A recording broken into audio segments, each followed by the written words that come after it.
Hello and welcome to the tavern. Tonight's episode was sponsored by Mad World. Check them out at www.itsworldmadness.com. Don't miss out on our Tavern X Mad World hoodie. You can find it at their website. Grab it while it's on sale. If you want to check out anything else related to us, go to www.thetavernpodcast.com. You guys can check us out live on YouTube, Facebook, Twitch, and Reality. Come join our tavern family. We'd love to have you. As always, I'm guest host by Landon. How are you, sir? Hey, we're doing good. Don't forget, we are powered by StreamYard. Absolutely. Thanks for bringing it in, Clutch Buddy. And tonight, our very special, very excited to have her on, Miss Marianne St. Clair. She is a modern day muse here to talk to us about porn addiction and the ghost you can never feed. Hello, and thanks guys for having me here. It's an exciting, adventure to come into two guys in a tavern podcast and talk about porn addiction. Ooh, what am I up for? Ooh, So, it's really interesting. yeah, I've been a modern day muse for almost all of my life. I used to do what was called coaching, and it just didn't seem right, didn't fit right. And getting into the feminine part of myself and really calling it forward and talking about the things that are passionate for me, which is sex and money and sensuality and creativity. And so I bring all of that together in this mixing pot of a modern day muse, and I work with people, really to live an orgasmic life. Who doesn't want that, right? Right? The big O. We're all chasing that, right? Yeah. Hey, I just want to give a shout out to Mike. He is our VIP number one follower. He's always here. You can always count on Mike being here. Onyx, thanks for joining the chat, buddy. We'd love to see you over there. Oh Coaching my gosh. people, teach your man how to be orgasmic. Yes. Hmm. So, a little background on Mike here. He's going to be forever a premium member for free when we get into that. But he's definitely our biggest supporter for sure. Welcome, Mike. So I want to open up with the first question here. What led you to explore topics on porn addiction, chasing sex and money, sensual energy, pleasure, and what do you hope to achieve through your work? Great question. So I see, I like pleasure, and I think we've been dealt a raw deal in our life of really, listening to all of the powers that be, the maybe the religions, maybe the teachers or parents that we had that taught us that pleasure was a bad thing, that really put this wall between what is so natural to us and made us go into a lot of shame, a lot of um, guilt. And so, what I really hope to do is help people to free themselves up from that guilt and shame so that they can really, truly feel and live from a place of making pleasure a priority. And when we talk about pleasure, it goes all the way from, feeling good about yourself, feeling good in your body, to being able to express yourself in the world, and also to, just enjoy life in general and not be always chasing something that you can never feed and coming from a place of guilt and shame. Who wants that? Very true. Exactly. So, just as a male perspective, when you talk about that, I think we're raised as men to try to downplay our sexual desires because we may come across as scary or we may come across as something that should be feared because men are, in a lot of people's eyes, naturally predatory. And so that's, I think, maybe harder for a man to do, to open up to that sensual side and to show those feelings without being worried he'd be judged for those things. What's your take on that? Right, because we came from a lot of damaged people. We came from Absolutely. a lot of people who are carrying a lot of baggage, who are, were dealing with their own traumas and dealing with their own stuff along the way. And that And trickles down the line too. Oh, Our yeah. parents carried this baggage. Now we carry that baggage plus our own baggage. right. And so you wonder why there's porn addiction. You wonder why that there is so much child sexual where they're kidnapping children and using them for sex.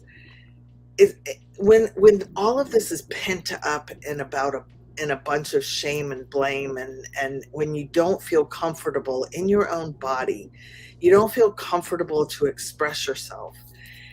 And you brought up something a second ago where I feel very passionate about, is that most people are living up in their heads. Very They're true. living totally up in their heads. They're living in a monkey mind that is just programmed with a bunch of what I call beliefs, barriers, and bullshit. I And love it. Triple when you B's. go ahead. The triple B's. Yeah, the triple B's, barriers, beliefs, and bullshit. And when you come from that place, how can you be afraid? How can you be but anything but afraid to really come into your body, know that your body's safe. We all need to create a sense of safety within our own body, where we're not going to be hit. We're not going to be, as kids, we were hit, we were shoved over in the corner, we were made to feel like we were a piece of shit, Yeah. and and so how can you want to come into your body and awaken it and feel again, especially as men? And I welcome you to start exploring that. A lot of those things, I take my clients and stuff on an excavation of the dirty little lies, I call them. And all those things that you were taught that are untruths. And when you start excavating these things, then you can start feeling more and more safe. You can start feeling more and more home in your own body, because you can inhabit more of your own authentic self. So when we come into our body and we awaken our body, that's where all the senses are. We're here to experience life, not sit there and be in a corner in a false world, in a virtual world, living there, afraid to go out into the real world, because that's where connection happens. And so it's really good to get back into our bodies and not just be up in our heads, believing all that shit. I think it's wonderful that we're having this discussion tonight. I'm personally going through a separation. So I'm about to be 32 years old, going through a separation, been with the woman since I was in high school. So I'm very much going through a reawakening of myself and rediscovery of myself. She's doing the same. We're very peaceful. Hopefully she's watching this and still as supportive as she's always been. But I think this is a really good topic, especially for someone in that point in their life, because at some point we all hit that moment, where we've got to rediscover. Yeah. And how long, do you want to rediscover just a little bit of yourself? Or do you want to rediscover truly what is who you are? Because you can I just turned 60, believe it or not.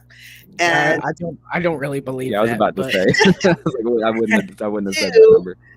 Yeah, no, I was born in 62, so I just turned 60. And I'm more alive now. There's a sense of aliveness that when you can get rid of all those blocks, you really tune in to this thread of aliveness that and I call it coming alive to a whole new vibe. And so you're on that sense of discovery. And when you do and you tap into it and you really tune into these frequencies of yourself, it's amazing. And then you're not trying to feed the hungry ghost, because the hungry ghost you'll never feed. And we can go into what that is when you want to get there, but it's you'll never satiate it, because it you can't do enough. You can't sit there behind your chair and, excuse my language, but you can't jack off enough to satiate it. It's funny that you talk about this, awakening and stuff, because fun fact, I'm divorced. When I was going through my divorce, I went on a spiritual journey, and I unlocked a door, and I, instead of being like, hesitant about going through the pathway, I just jumped right in and never looked back, and it changed my perspective on everything, how I look at life. The colors everywhere are more vivid now, and the gift just keeps on getting better, because I went through that spiritual journey and I found who I was meant to be. It has helped me to help other people become you know that who they're meant to be. I put them on the pathway. Can I butt in there for a second? Sure. You're always who you're meant to be. Well, sure. And it's who's behind all the masks, because it's just truly you connecting deeper inside, rather than what this whole facade is that we've bought into. I love that you say it that way. I was having a discussion with my mother the other day, actually, and prior to this, separation, me and her really only talk like once a week. I may call her real quick at night, hey, have a good night, but we've been having a lot more deeper discussions because of what I am going through. She's been very supportive. My mother, shout out, love you. But I have learned the older I get, I speak more poetically. There's a lot more meaning behind what I say, and I take into consideration what comes out of my mouth a lot more. And to my mother, she was just like, cut the bullshit. And I was like, it's not bullshit. I'm just being more considerate with how I word things. And she's like, I just don't understand. To me, it just sounds like a load of malarkey. I was like, and it may be because you never had someone speak to you with intention. You never had someone speak to you who thought about the weight of their words before they said it. So you just hear a bunch of malarkey because you look for action. I said, and that's great. But I hope that the next woman I find, I can speak to her with intention and she understand it, as well as see the action afterwards to know that the words I am speaking are true and I really mean those. And she was like, I guess I just looked at it that way, because to me, love is, I know he just got done working all day and he's hurting, but he still picked up that heavy thing for me because he didn't want me to do it. And I said, and that's beautiful. I'm glad that you have that type of love. But he's also a man of few words. I'll never be a man of few words. That's just not who I am. And the older I get and the more that I go through this, the more I learn that I speak about my feelings. I cry when I need to cry. And that's just who I am. Thank you. Because we want to feel you and we want you to feel us. And when men aren't capable of feeling, it hurts. It hurts us as women, because we both all, okay, so there's gender, men and women, but there's also the frequencies of male and female energy within us. Yes. Okay.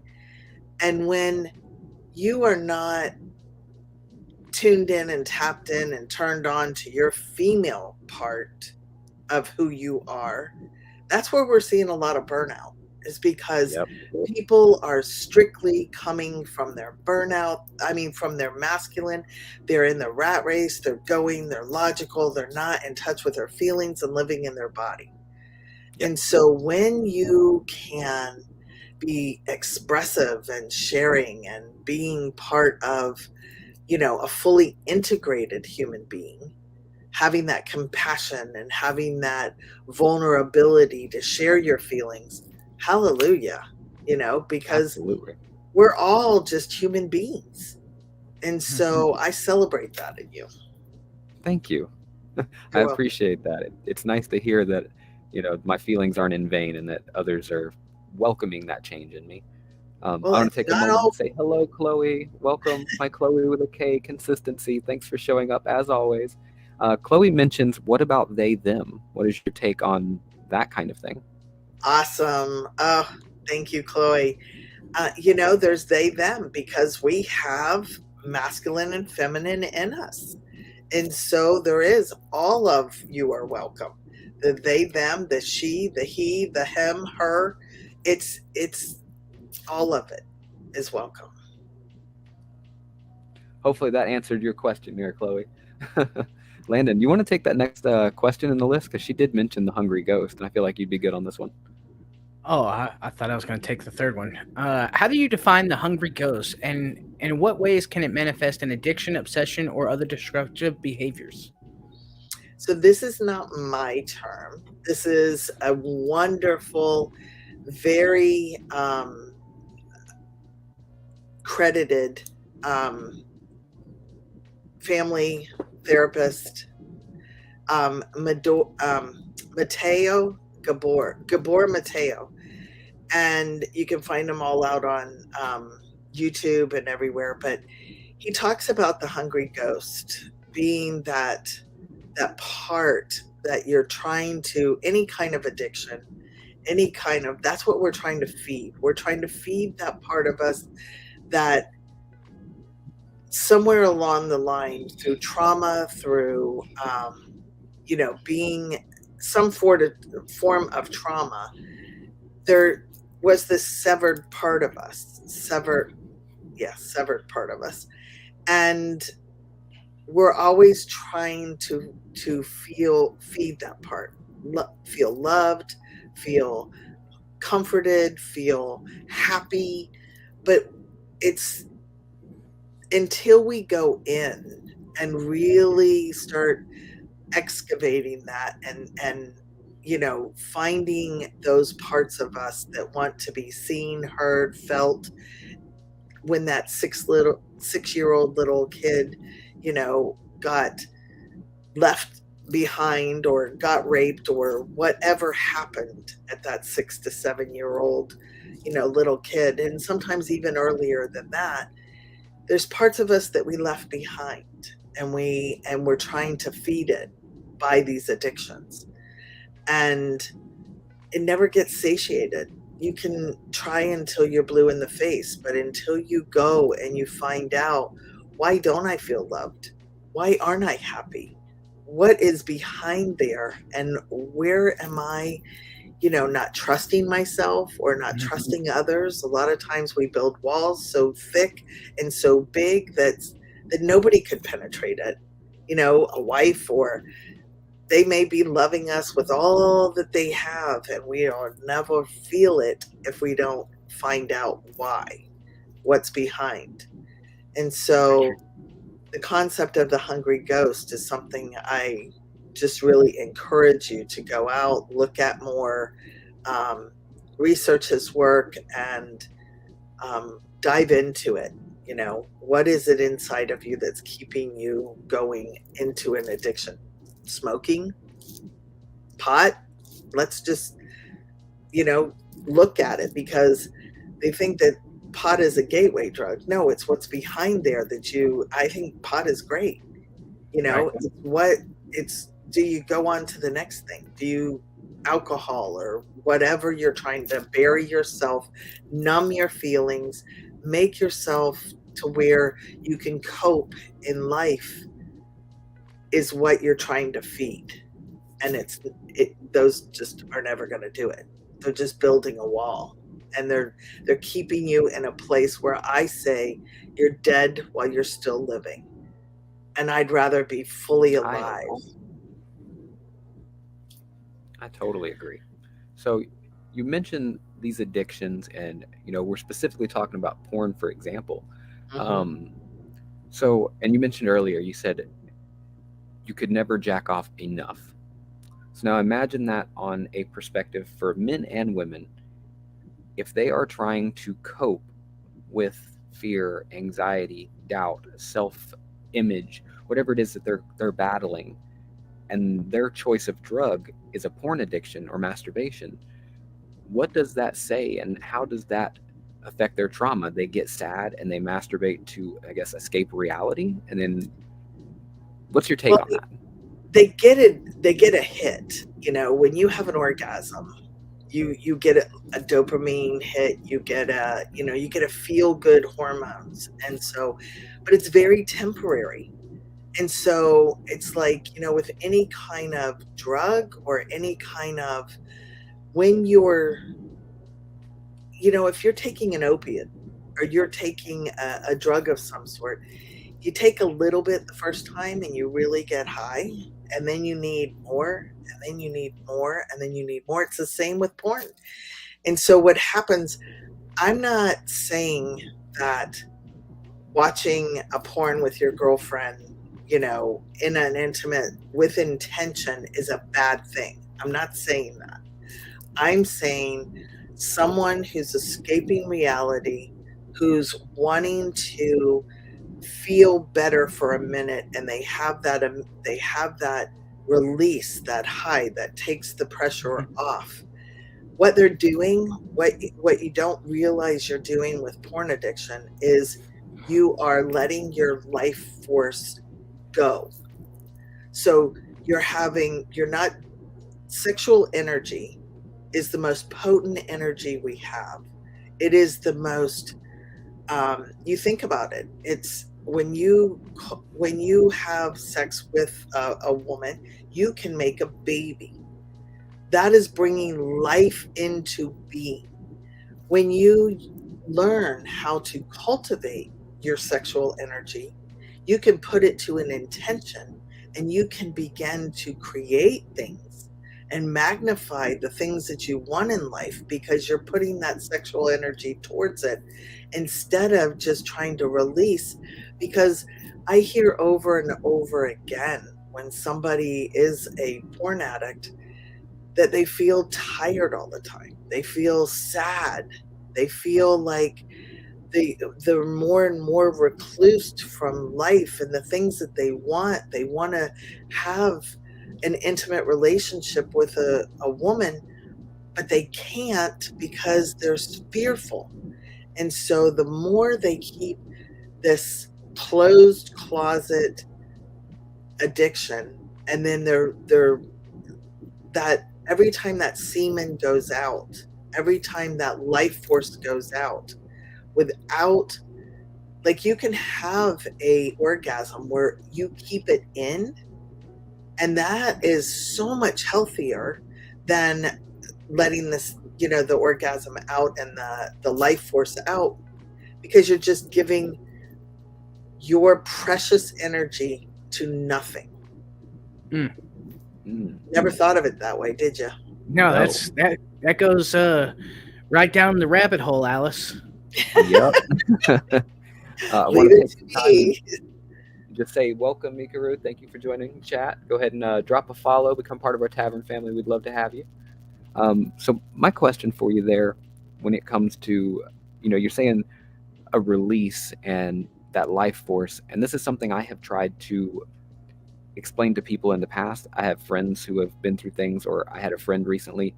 She was like, I'm just never going to be in a relationship again. No one's ever going to want me, so I'm just going to go hoe around. And I was like, that's not who you are, and that's not okay. Like, I'm sorry that that's how you're feeling, but you're worth more than that. I said, don't just give that away, because it's worth something. And every time, at least to me, that you make love with another person, you are giving away a piece of yourself to that person, but you're also in return accepting a piece of that person. So can you imagine how your puzzle piece of a soul has now been all mismatched, and you're like a quilt, and those quilts, you don't know what's going on with them, and I mean, that's my personal opinion on that. So I can completely understand where you're coming from with giving away life force, because you quite literally are. And when you're like what you said, you're taking in DNA from people you have no idea, and you're Yep. not valuing yourself. You're not valuing who you are, what you bring to the table, what you know, why you are here on this earth. And you really don't need to go through a lot more trauma and to wake up. I mean, some people don't ever get out of that, and then drugs come in, or then they get injured or hurt in the process of that behavior. So I love what you said to her, and thank you for standing up and being a man that stands up and shines light on that for her, because I think that's what we all need to do. We need to stop being quiet about things. I think men need to be checking men, and you need to be saying, cut it out, quit treating women like Yes. that. Stop it. And then women, we need to stop catcalling each other. We need to stop, like if a beautiful woman walks by and she's dressed like a Kardashian or something, we need to go, wow, she looks good, instead of she looks like a hoe, I Exactly. mean, we all have a different flavor. We all have different things to bring, but we first and foremost, we need to value who we are. And we Thank need to you. know that we are lovable, we are valuable, and we have something here, or we wouldn't be here. Exactly. Well, that I'm really finding. brings me into. Okay, go ahead. Go ahead. I'm sorry. I didn't mean to cut you off there. I'm Oh, finding the older I get, the more that, for me personally, it's not about a physical sexual desire for a woman. It is about a mental and spiritual. If she can connect with me that deeply, and if she can truly understand who I am and what it is that I am trying to speak to the world, that is the biggest turn on a woman can do for me, is to just know me on a spiritual level. I've never been one that cared too much about a woman's looks anyway, because that's just not the kind of guy that I am. But there's something about a spiritual connection with a woman that is just top notch. And I wish Soul more to men soul. could see past the skin. It's a soul to soul. It goes much deeper. Like It really looking is. into their eyes and going way, way beyond what is on the surface. Yes. What did Wanting to Landon put want to flowers say in over her there? hair, wanting to spin her around. That's the kind of love that I'm looking for. I'm looking for the mundane, the woman that wants to hold my hand while we grocery shop. She wants to dance and sing in the kitchen while we learn to cook a new meal. That's the love that I'm looking for. And Yeah, I just wish more men could see that and move past, wow, she's got a nice rack. Because yeah. that's not what's important. And if that's what you're looking for, that's all you're ever going to get. And you're always going to feel like you're longing for Hungry something. ghost. That's a hungry ghost. That's a Yep. totally exactly. hungry ghost. What you got over there, Landon? I was going to ask, what role do you believe shame and stigma play in the development and perpetuation of addiction, and how can we work to reduce these barriers to seeking help? Yeah. So I think that shame and guilt are the two biggest culprits. They are just the the volcano waiting to erupt in each one of us. And it goes in like cancer and infects every part of our being if we allow it. Because you'll start feeling shameful about, you know, the way you look, then you'll feel bad about and guilty because you did something wrong. You ever walk through a store or walk through and you hear people who just almost bumped into you, but I'm sorry. I'm sorry. I'm Mhm. sorry. Everybody's walking around. I'm sorry. I'm sorry. When I know you somebody like that. when you attach the word sorry Mhm. to I am, you are affirming all over the place that you are sorry. Mm. So I it's tell this excuse. person all the time, stop saying you're sorry for things that you don't need to be sorry for. I understand if you genuinely made a mistake, But say, that excuse that me. shows me how much damage has been done to you that you just feel sorry all the time. And you deserve more than that. Stop it. You are amazing. You are worth love. You are Yeah. put Just me Thank on you. to something. I'm sorry. just Look at me. Thank you. find Thank an you, Brandon. I really appreciate that. sorry about that, Landon, over there. No, And no. and how can we begin a road out of this? Isn't that basically what you're asking me, is how can we begin to? So first, I think we need to wake up and become aware.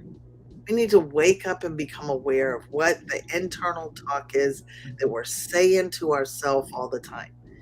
Because I feel like our own minds are the biggest deep dark neighborhood that you think that you can go down in a dark alley. What you say to yourself all the time and the self-talk that's going on in that head up there is some pretty sketchy stuff. If we really want to be, if we really want to think about it. And I think so, becoming aware of what our self talk is and becoming aware of some of the patterns that we are looped into, like a broken record, just playing over and over and over again. They're not the truth. And they can be, you can't skip over it to a new place on a LP record, or it just doesn't have to stay there and keep playing forever. There's so much more to you than that broken record. There's so much more to you than affirming, I'm a porn addict. You can become a non-porn addict anytime you want to when you change the behaviors. And Exactly. so what's on the other side of that is the life that you truly want, the intimacy that you truly want, that you're doing over and over again with porn. It happens when you start believing in yourself, when you change those patterns, when you begin to stop those dirty little lies from running and ruling your life, and you begin to find the things that you want in life, and you start building the muscle. It's like going to the gym. You can build a muscle that says, I am worthy, and I am going to find my soulmate or my girlfriend, or I'm going to find somebody who really wants to go out with me, so I don't have to sit here and be scared in my chair playing video games 24/7. You can get up, you can get out, you can get yourself out of the house and around people and start building conversations. And it happens over time, and you can do it. We all can do it. We all can live a happy, orgasmic life, but we can't live the life we're living now, and we have to be willing to change. Absolutely. Absolutely. So, what would you like? When would you consider it a porn addiction and not just casual masturbation? Great question. Great question.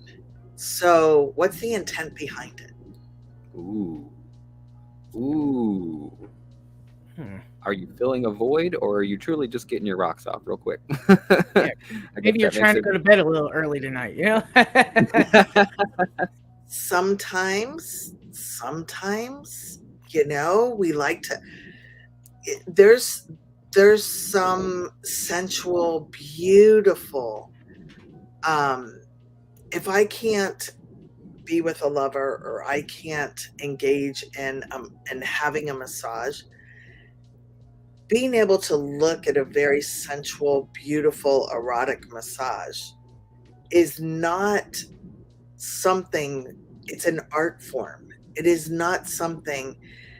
And when I'm watching it for the point of, beauty, and so it's the intent behind. If you're just doing it with a mindless state to get that feeling, and then to go on and you're doing that more and more and more, like I said, to feed the hungry ghost, there's a lot. It's completely different. So check in with your intention of why you're doing it.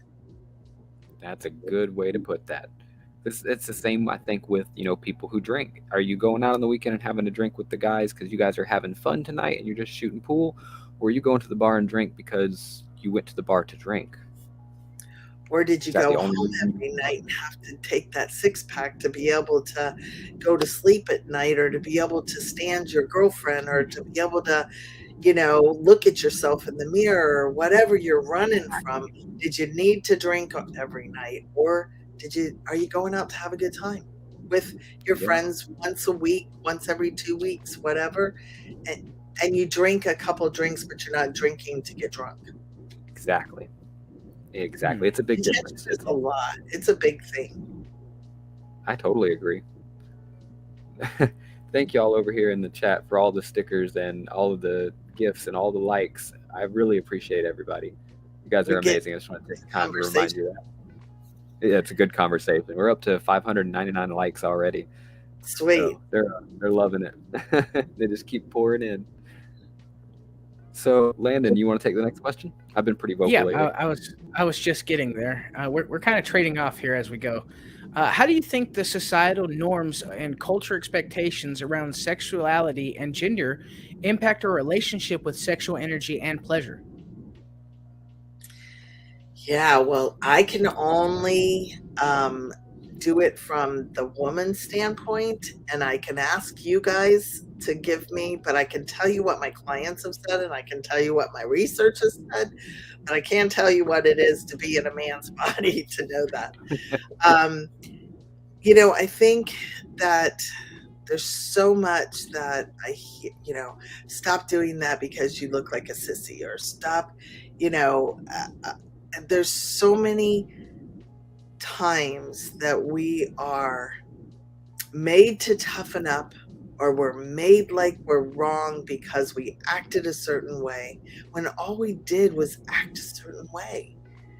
And there was no freedom really in being expressed. You were made to. Here's a good one that I just have to bring into the space because it just popped into my head. Think about when we're a little kid. We go to kindergarten, we go to preschool. Everything is all bright colors and it's all very fancy. There's textures, and you walk into any kindergarten classroom, and it's like, oh, I want to go play there, right? I want to go play. I want to have fun. Everything is all about pleasure. It's a good day. Yeah. And then the more you go to school, the more the barbed wire goes up, the green walls are there, the ruled um, ruled lines of paper, the number two pencil, the black or blue pen is what you're left with when you leave there. Yep. There's something wrong with that system. I've been saying it for years. My mother works for the school district, and so does my father, and one in elementary school and one in middle school. And she's baffled by the amount of progress that we're making in our elementary schools, but it still isn't enough. And then once you hit the middle school, that's it. There's no turning back. It's the same old curriculum and rules, and like our children are being taught things that don't matter, and not that they don't matter at all, but don't matter in their daily life, and they're being told that these are the things they're going to need to know, and then when they get out in the real world, it's shell shock because they don't need it. We need to learn to play until the day Yes. we die, because play and pleasure are the two things that are stripped from us. Yep. And they're the two things that make it so that we continue learning. We won't be afraid to take risks. We will feel good in our bodies. We will learn how to communicate with each other because that's what we did on the playground. Yep. But going back to your question, Landon, I got way over here. Sorry about that. But the gender roles, and how does it really, take us away? I think we're just just on the infancy. Right now, men don't know because of this whole wave of feminine energy coming alive. Men are going, how do they want us to be? You have no God, clue yes. on how to act. Am I supposed to? I'm not going to be feminine, but truly, we're just learning how to be women because we don't know how to be women either. And you guys are just learning how to be men. Yep. And I say that with all my being, that I'm still learning what it is to be a fully integrated woman who's not, demasculizing men, Yep. taking and chopping your dicks off or whatever. But, and Get that around here. what? You'll have that around here. When women get a little unruly. Yeah. Mm-hmm. Right about it every time you turn around. Yeah, we're still trying to, and I've been a coach for 25 years. So have I mastered what I'm learning in self-help and all of these things and who I am and I'm still on my journey. And I'm 25 years into this part of it. So I can't expect somebody who just is waking up. I can say you guys are waking up to something that is way more ahead than where I came from, shoveling the shit out 25 years ago. But I think we're not there yet, and we're still learning, and we're still on this journey of who we are becoming. I would pose a question to society as a whole. Why is it that men are taught from an early age how to treat a woman, but women are never taught at an early age how to treat a man? Not that it sinks in for a lot of men, but that it just, the roughness of that question. But we're taught to obey. Ooh, that's a good rebuttal. We are. We're taught that our voice doesn't matter. We're supposed to do as he says. We're supposed to, that what we ask for doesn't matter as much as what he wants us to do. I am sorry to hear that. I didn't know it was like that. And as from a man's perspective, we just hear that a woman gets what she wants all the time and that we have to bow down and do what she says.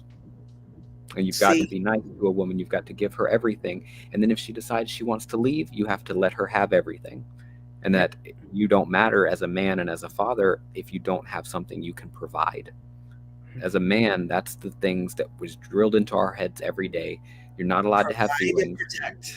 Exactly. And the day that you fail to provide is the day that she wants to leave. And we've had this conversation actually with another set of podcast groups. And we mentioned that as a man, have you ever heard of our problem tree? You ever heard of that? Mm-mm. As a man, there's a thing that most of us do. Say we get home from work and we've had a day where our boss has screamed at us all day. We've just had a shitty day. It's just been really bad. Yep. I will touch that tree in my front yard and drop all my problems on it so I don't bring it in the door to my family and put my burdens on them. Yeah. But let's say there's a night where I just can't quite let it all go. I want a woman that I can break down and cry to and have her hold me for a minute and say, you know what, you got this. It's going to be okay. So that tomorrow I can get up and be that rock, that protector, and that provider again and go to work and do those things I'm supposed to do. But just for that 10 minutes, I just need to be vulnerable. And for them, they said if that happens more than once or twice a year, and this is from multiple women, that is too much for them because now they're scared and they feel like they have to drive the ship. And every time that a man cries in front of them, they lose respect for that man and they're ready to leave. See, and this is where I'm telling you, we are not even close to understanding. Yep. Because why shouldn't you be able to be vulnerable and to... Because it makes them uncomfortable and they feel like they've got to drive the ship. That was the answer. It makes them feel like they have to start making decisions and they're uncomfortable. So they'd rather leave and move on to another man that doesn't make them ever have to drive the ship. Well, good luck.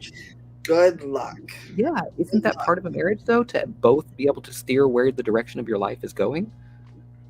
Well, it It should be. And I think that, there is a sense that, a fully masculine male who celebrates, there is a sense of safety that he provides, and that he And you should. excuse me, and he As a should, man, we should be a protector.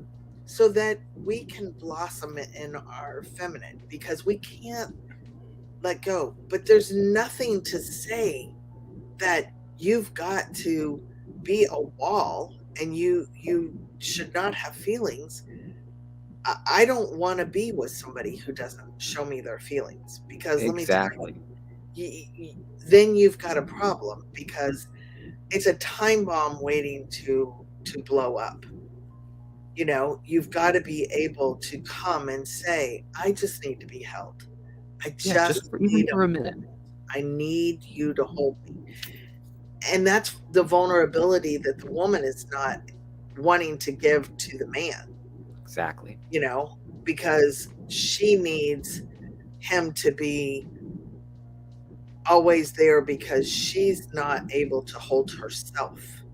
Exactly. And we have to be able to hold our own self before we can get out and hold another. So, to kind of carry on, I guess it's kind of in the similar situation, a little bit different, but can you discuss the importance of communication and consent in our sexual relationships, and how we can work towards creating a healthier and more respectful dynamic? Mm. Communication is key in every aspect of our life, in every aspect, with our kids, with our and even consent, to the simple point of not expecting each other without asking for consent. So sometimes, like I was on a podcast earlier, and we were talking about the love languages, and we were talking about the 5 love languages. Yep, I've read that book probably 20 times more. Yeah, it's fabulous. And then I got more for you in the sexual blueprints after that. So there's the love languages, but then there is also how you are as a sexual blueprint. So we'll get to that later, or we'll get to that another podcast. But the interesting thing about the love languages is, when you know yours, and then those around you, you can begin to relate to and make sure they feel loved by honoring their love language, right? Yes. But I had my ex-husband, who is now deceased, but my ex-husband, he would sit there and he would say, come over here and hug me. And just think about that. How does that land in your body when I say, come over here and hug me? It's a taking. Right. Okay? It's not saying, would you like to, which is a consent. Correct. Right? It's a demand. So, and it's taking from me. So if you say that to me or to my kids long enough, we go, ooh, I don't want to do that anymore. That doesn't feel good. You could say to me, come over here and let me give you a hug. Then it's kind of more of an even exchange, because you're saying, come over here and I'm going to give you. So, right. But come over here and give it to me is a demand. And right. Words have power. Can I ask that? What about the connotation of the way he said it? Because to me, when you said it, I smiled. If I heard a woman say, come over here and give me a hug, in that tone, to me, that's her playfully asking, I need a hug. And maybe. So I don't know. I smiled when you said it, because I heard someone asking, they need something, but they're not sure how to express that they need it. So they said it in an almost shy, joking manner of, come give me a hug. It's just like, I don't know. It was different for me. My intent, maybe that isn't my intent. And adding the words on, would you please? or adds the consent factor in there. True. Right. I agree. It's definitely worded better the way you say it. There is more context to it.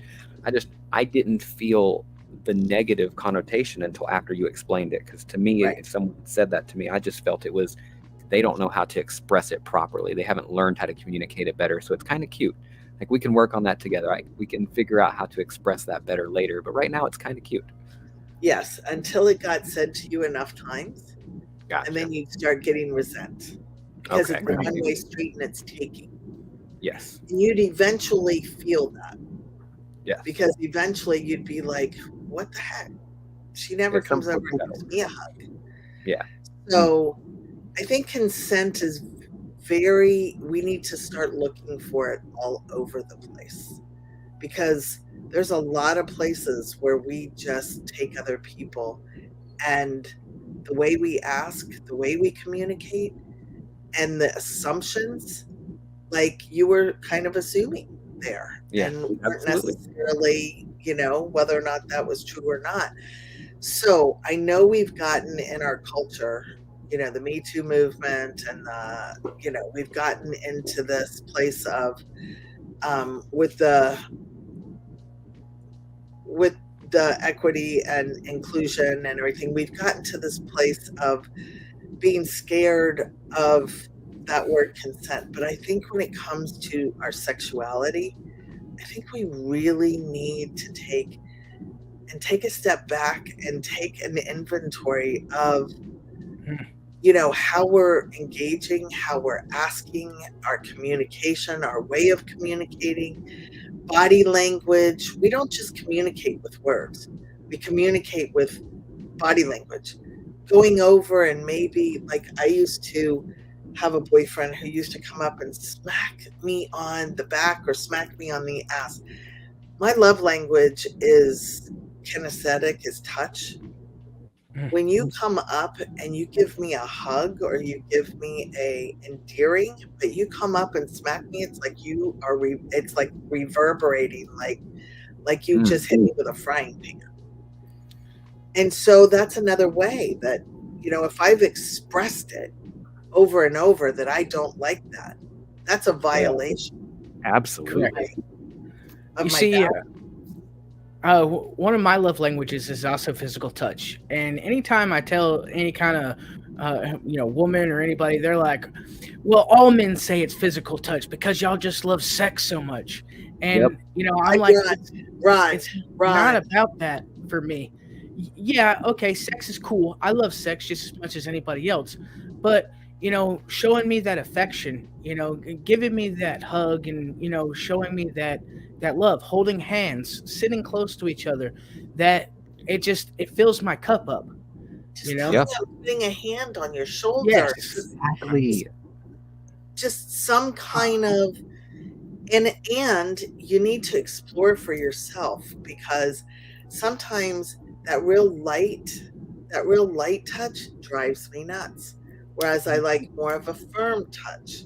So even exploring what type of touch you like, what type of communication you like to receive through touch is true.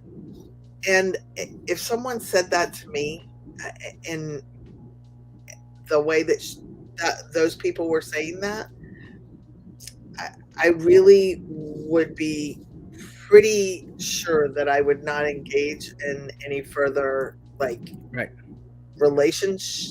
intimate relationship, right? Because obviously there's a boundary there that's going to be hard to cross and get more close and intimate. Let's discuss that specifically, where people have two different love languages and it is hard for them to work on those. So for example, Sunza over here in reality says her love language is giving gifts. Well, me specifically, I don't like receiving gifts. So how would we work on that love language? How would I, for example, learn to accept her love language of giving gifts if I hate receiving gifts? Well, you speak gift giving. Go ahead. Huh? I was saying that Brandon speaks the love language gift giving. Yeah. I give gifts through my language, through my actions. It doesn't necessarily need to be a physical gift, but I'm very much how do I explain that? You speak the Words love have language weight. of gift giving. Sure. So you're more of words of affirmation? Yes. Yes. If I'm daily hearing from you, did you eat today? Did you get enough sleep? I just need to let you know that I still care, that I'm proud of you for what you've done today. Those kinds of things do wonders for me. But I don't like receiving a physical gift because to me, that's you didn't have to do that. It's like it's different if let's say you spent money to take us on a trip. We had an experience together. That I appreciate.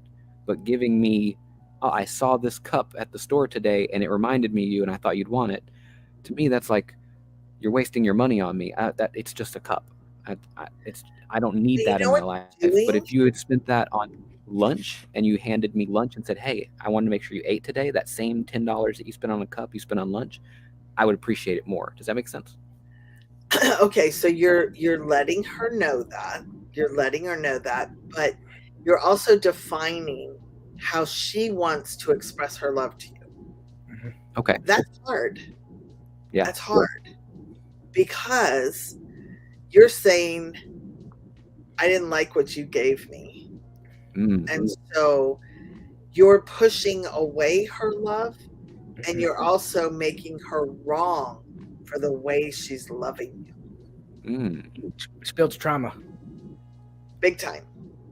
So you're Gotcha. feeding into a trauma wound, Okay. and it's better to sit there and really take and receive the gift that she wants. And you could say, hey, a way that I'd really love for you to gift me is to to buy me lunch or something. And then let her decide whether or not that's the gift she wants to give you. Okay. But you pushing it away and making her wrong for the way she's trying to love you, you can either accept it and or find a different relationship because she's not feeding you the way you want to be fed. But you also can sit there and say, if you're not giving her gifts because that's the way she wants to be loved. So if you're not buying her that cup, she's showing you clearly. And so you giving her words of affirmation, you could say, that cup is beautiful. I really appreciate that. Okay. Would be feeding her and you at the same time. Okay. See, because Sounds like you're I got some getting apologizing to do some people in my life. That's what that sounds like. I'll I accept remember it right after this podcast.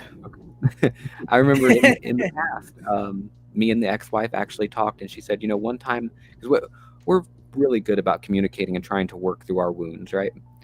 She said one time that really hurt me was I was excited. A new flavor of Mountain Dew came out, and I really wanted to get it for you. And I called you and I said, "Hey, I just saw a new flavor of Mountain Dew come out. Do you want me to get you a bottle?" And you said, "No, I've already tried that one. It's an old flavor, and they just brought it back." And it hurt.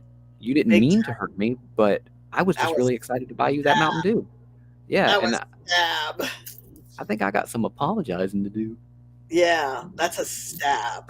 That's like, oh, if you want to bring me one home, that's fine. I've tried it and, it wasn't my favorite, but I would love to receive it if that's what you want to do, you know? Or, you might say it in a different way that, hey, that's really nice of you. And, I would rather try this other thing that I haven't tried because I have already tried that. So you could expand on it, but leave it up to her and really say thank you. That's awfully nice of you to think of me. Okay. Because then you're feeding your love language and hers at the same time.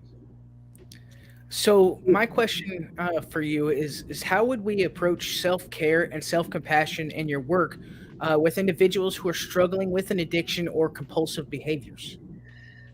Oh, self love and self care is where it all really comes home. And, we're talking about the love languages. We're talking about how we want to give and receive. And first, we need to do it for ourselves. So, if we like physical touch, let's give ourselves a big hug, Landon. Let's give ourselves a hug right now. Right? Look at him feel himself up. He's so happy. There's nothing that says that it needs to come from another. Okay? Because first we want to fill our own cup up. Correct. So finding those things that we like, that we love, and doing it for ourselves. Somebody may be, oh my gosh, I love to receive fresh flowers. Well, go get yourself some fresh flowers. If whatever that is, begin it. Start to cultivate it. Start to bring. Have you all ever read the book Power versus Force? Can't No, say I that I haven't. have. I'm not a very avid reader. ELA is not my favorite subject. Okay. Watch videos on YouTube? Okay, yeah, sometimes. Okay. So look up on YouTube Power versus Force by David Hawkins. Okay. PhD. He's passed away now, but he did all the calibration on emotions with energy, frequency. And so when you are in shame, blame, guilt, anger, resentment, all of those, you are at the bottom of the energy scale. When you move up and you start coming into like neutrality, and then you start moving into empathy, compassion, love, you're moving up. So when you're in those bottom ones and you're doing the self-hate with the addictions, because that's what an addiction is basically a lot of self-hatred. So you can slowly begin to bring yourself up to a different emotional frequency. And you don't have to jump like, oh, let's jump from hate all the way to, oh, I love everybody. That ain't going to happen. So it's just these small incremental changes that you can make in your life. Go watch a movie on YouTube on David Hawkins, on the Power versus Force and on the energy scale. It's transformative. And begin to excavate those lies. Begin to start looking at why you are in these self-defeating behaviors. And I have so many wonderful steps that in my work with clients that, we haven't even scratched the surface, but what is it costing you every day to live in this addiction versus what it is that you truly want in your life? Right. To me, it's costing you everything. You're dead now. Yeah. You're just breathing. You're taking up space. You're maybe going to work and coming home, but you're not truly living. Exactly. And so what would it be like to come alive and to truly living an orgasmic life? Very true. Very true. What message would you, Landon. let me get one more question in before we get there. Can we do that? You sure? Yeah, okay, I'm just saying we're at an hour now. I'll be quick. What you got? What message would you like to share with individuals who are seeking to embrace their sexual energy and pleasure in a healthy and fulfilling way? Every day, pleasure needs to start becoming your priority. What is it that makes you happy? What is it that brings you joy? What is it that you would get up, take a walk outside, look around, stick your head up and look at the clouds instead of looking down all the time. As we look down all the time, we become more depressed. We become in our phones. We become disengaged. Stand up, put your head up, stand in a power pose, kind of like Wonder Woman, or, and stand in that power pose looking up at the sky and breathe in deeply and be thankful you're alive. I had a teacher tell me when I was young to pick my head up and make sure that I looked forward when I walked. And that is one of the biggest things that has ever been told to me by a teacher, because to this day, when I catch myself looking at my feet while I walk, I remember to look back up. And I feel like that has, over the course of my life, allowed me to look people in the eye when I speak to them. It's allowed me to feel more confident in myself. And something as simple as not looking down while I'm walking.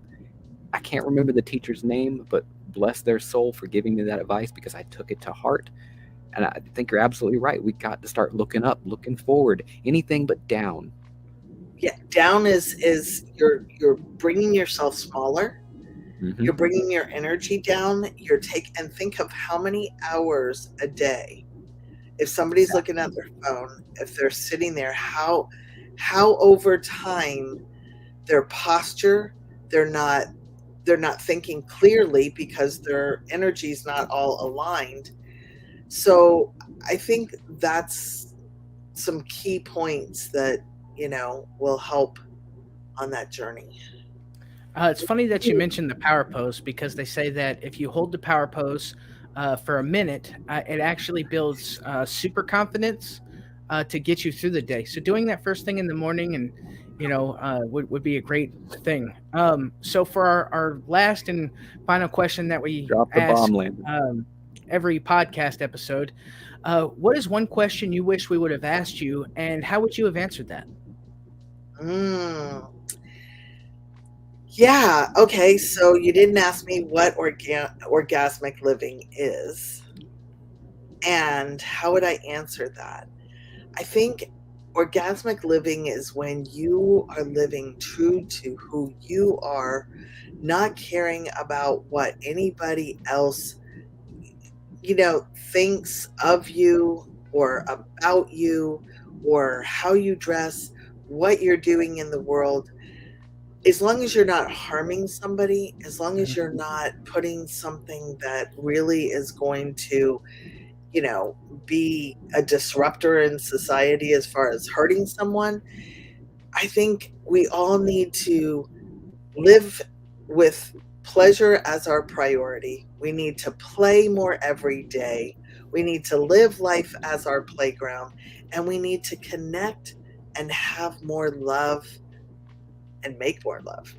How's that? Amen. Hey, praising to the choir. Okay. That's right. That's right. I say make love to the world, and the world will make love to you. Well, I'm trying my hardest. Good. Good for you. Good for you. Yeah, I don't know why that reminded me of this, but there are times where people will say, "Brandon, you have such a beautiful daughter," and my response to them is always, "I know, I worked hard on it." Take that credit. That's right. Well, it has been absolutely fantastic, Miss St. Clair. I've thoroughly enjoyed our conversation. Typically, we don't go past a 30-minute live stream. So for you to be on for an Wow. hour with us, and if I didn't have prior engagements to get to, I would have let this continue to go on. But I really have enjoyed our conversation. Hopefully, we can have you back on another time, because I'm sure there's so much more that we could talk about. We didn't even hit 90% of the questions we had laid out for you. Well, then just reach out to me and let's do it. Yeah, definitely. Do you have any final parting words for our audience tonight? Start the journey. Start the journey today. Life is here for you to live it to your fullest. And don't wait until you're 60. Don't wait. And please don't ever live a life of regrets. Yeah, don't regret. Don't regret not doing something. Don't regret not making that change. Don't regret not taking that chance or that risk, because it's here for you. And if it can come into your mind, if you can think it, then it's meant for you to live it. So live life to the fullest. And I'm around. If you have more questions, if you want to reach out to me, I'm sure my information will be in the show notes. And I'd love to support you too in anything you're doing. I really thank you for having me on your show tonight. Thank you. Miss Marianne, if you wanted to go ahead and give your shout out for your social links, and also if you wouldn't mind sending them to me, and I could put them in the show notes and stuff. Super, sure. So on all social media, LinkedIn, Twitter, I'm not on Twitter as much, but on Facebook, it's all Marianne St. Clair, and that's Marianne. And then St. Clair. I'm a saint, not a sinner. So it's ST, Love it. STCLAIR. And then my website is mariannestclair.com. And if you also want, I have a free masterclass that's called The Biz of Pleasure, and that's thebizofpleasure.com, BIZ. And I go through a lot of this stuff in there. Okay, you said free masterclass. You got me interested. And just for a little personal motivation, does it award a certificate at the end I can achieve? Oh, of course. I'll I give you love that. brownie points. How's that? That would be awesome. Yeah. Yes. So, Well, well, Landon, thank you so much. And it's, been such a pleasure. And I hope that I've impacted just at least one person in some way tonight. I hope so. I know we had a lot of people out there listening on reality, and I'm hoping we're up to 1,116 likes, by the way. So they are out there What absolutely do you loving what's going normally on. get? That's nice. Depending on the night, we didn't have nearly as many people tonight as we usually do, but that's a nice chunk of likes. Good deal. Landon, do you have any closing words of wisdom for our audience tonight? Yes. Thank you for listening. We hope you continue to listen. We're going to have a lot of cool people on our show over the next, month. So definitely stay tuned. Miss Marianne, we appreciate you for coming on the show. I think it's awesome what you do. This is actually the first time I've heard of modern day muses in Me too. a very long time. I've heard of muses, back in the 60s and, 20s, way back when. But for now, and to meet you and have a conversation, it's just a wonderful thing that you do. And I hope that you continue keeping up the great work. Thank you so much, Landon. Thank you. As always, everybody, we love you. We appreciate you. We thank you so much for being part of our tavern family. If you are listening out there and you have not, decided to follow us or subscribe to us, we ask you now, join our tavern family. We'd love to have you. Any and every episode is going to be different than the one before. So there's always a chance to learn, to grow, to make a friendship.